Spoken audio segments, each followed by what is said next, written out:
Hey guys, it's Tom with Grow Your Heirlooms again. Today I'm going to show you how I save cherry tomato seeds.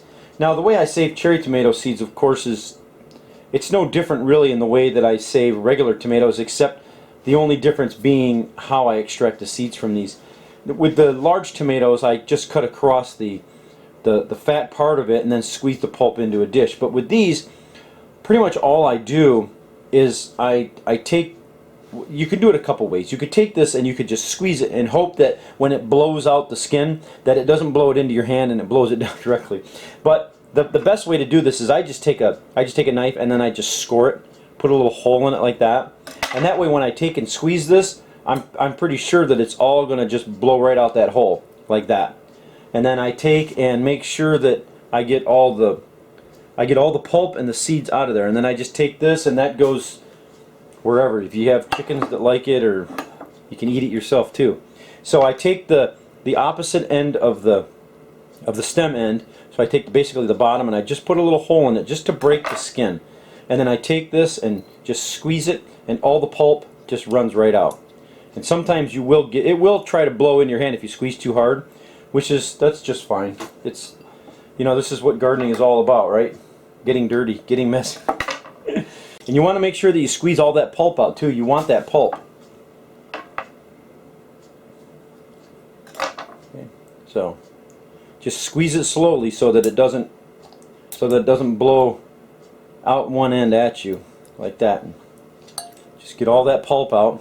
And you could, what I've seen people do is kind of throw them into a dish and then just mash them into the dish, and take a potato masher if you want to. Any way that you can get this pulp out, it's just fine. That looks good enough to eat. These are good cherry. I love cherry tomatoes. So I'm going to go ahead and squeeze all these out, and then I'll get back to you. And you also don't want to hear me eating these skins, so. Okay, so there we go. Lots and lots of seeds and pulp. Now this is from about 15 cherry tomatoes. Now the one thing that you want to make sure that you do is that you let your cherry tomatoes stay on the vine until they're a little bit overripe. I let them get red, and then they make the picking stage, and then I leave them for a week or two after that till the skin looks like it's just starting to wrinkle up a little bit, and that's telling me that they're starting to age a little bit past the picking stage. So I know some people just pick them ripe and go with that, and it probably works fine, but I'm always, I always do things differently than everybody. But anyway, so there we go. And I also try to pick the best looking tomatoes from a few different plants. That way I get a good variety.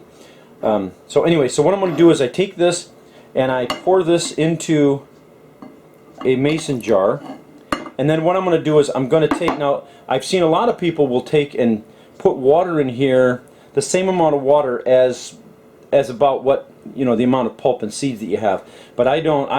I take about half of that amount. And so what I'm going to do is, if I've got, let's say, a quarter of a cup of seeds and pulp, then I'm going to take an eighth of a cup of water and dump it in. The reason is because in the past when I've done this, for some reason, if you put too much water in here, it won't ferment. And by fermentation, I mean what it does is it grows a layer of mold on top of this gelatinous mass or whatever you call it, and that's what the fermentation does, and it starts to eat away at the pulp and whatnot. If you put too much water in, then it's not going to allow that pulp to ferment. So that's why I don't put too much water in there. So I'm going to go ahead and throw some water in here.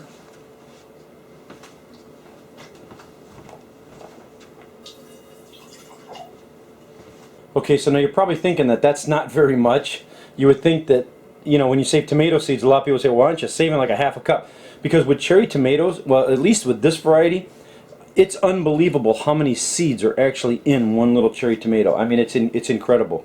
Sometimes I'll get as many seeds in one cherry tomato as I'll get in one large heirloom tomato. So that's a lot of seeds. To me, that's enough plants right there. That's hundreds of plants for next year. So then after I put it in here, what I'm going to do is I take a little bit of cling wrap and put it on here, and then I'm taking a rubber band like that, and then what I want to do is I want to give a little air circulation, so I'm just going to poke 2 or 3 holes in it.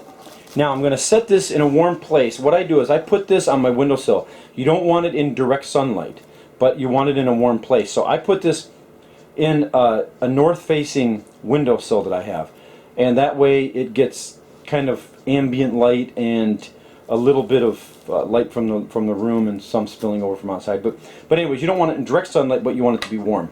So I'm going to go ahead and I'm going to set this in the windowsill.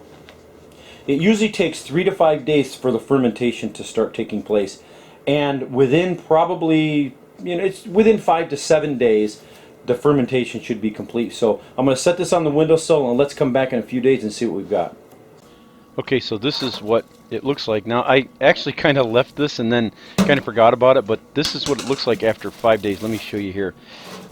It got considerable amount of mold on it. I just kind of ignored it. Now it's got kind of a thick scum on top. It usually is kind of a softer mold, and so this is kind of a thick one. But let's dump it in here and I'll show you what it looks like. So what we want to do is we want to dump this whole concoction in here, and we want to rinse it out really good. Now you notice that scum is just really thick. But anyways, you want to rinse them off really good in cold water, and make sure you get all of the mold and anything else that might be in there, like part of the flesh and stuff. You want to rinse it off really good.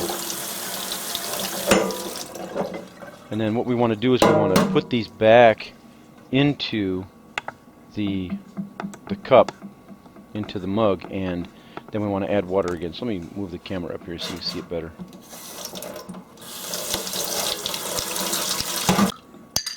Okay, so I put them back in here, and I don't know if you can see them too well, but what's going to happen is once you put them back into the cup, all the good seeds are going to sink to the bottom, and all the bad seeds are going to rise to the top. Now it looks, I don't know if you can see it too well here, but it looks like we have no seeds floating on top. It looks like they all sunk. So it looks like all these seeds should be viable. So I'm going to go ahead and I'm going to stir it up a little bit just to make sure that none of them are stuck. Like sometimes you get a good seed stuck to a viable or a bad seed. So stir it up a little bit and then see. It looks like we're good to go. So what we want to do is we want to put this back into the sieve, and then we want to rinse these one more time.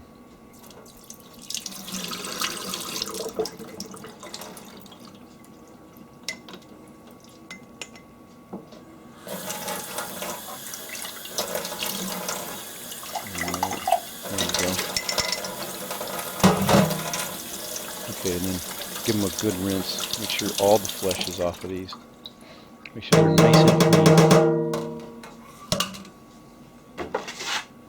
Okay, so then I take one of my trusty old plastic cutting boards here that I have, and I just take and spread these out, and you can pick these cutting boards up for next to nothing. Now, in the past I've used paper towels, and I don't use paper towels anymore because when they start to dry, they will stick to the paper towel, and then it's almost impossible to get them off. So I just leave them on here, and you'll know that they're dry when you snap one with your fingernail, and it'll actually snap in half. It'll crunch. It won't bend, so you'll know they're dry. I'm probably going to leave these. They're going to probably be a week, or you can even leave. It doesn't hurt to leave them longer. Then when they're all dry, I'll go ahead and put these in an envelope, mark it, and we're good for next year. All right, thanks a lot for watching, guys. We'll catch y'all later. Be sure to stop over to growyourheirlooms.com, where we have podcasts, gardening Q&A, tips on year-round gardening, survival gardening, and current projects that are going on.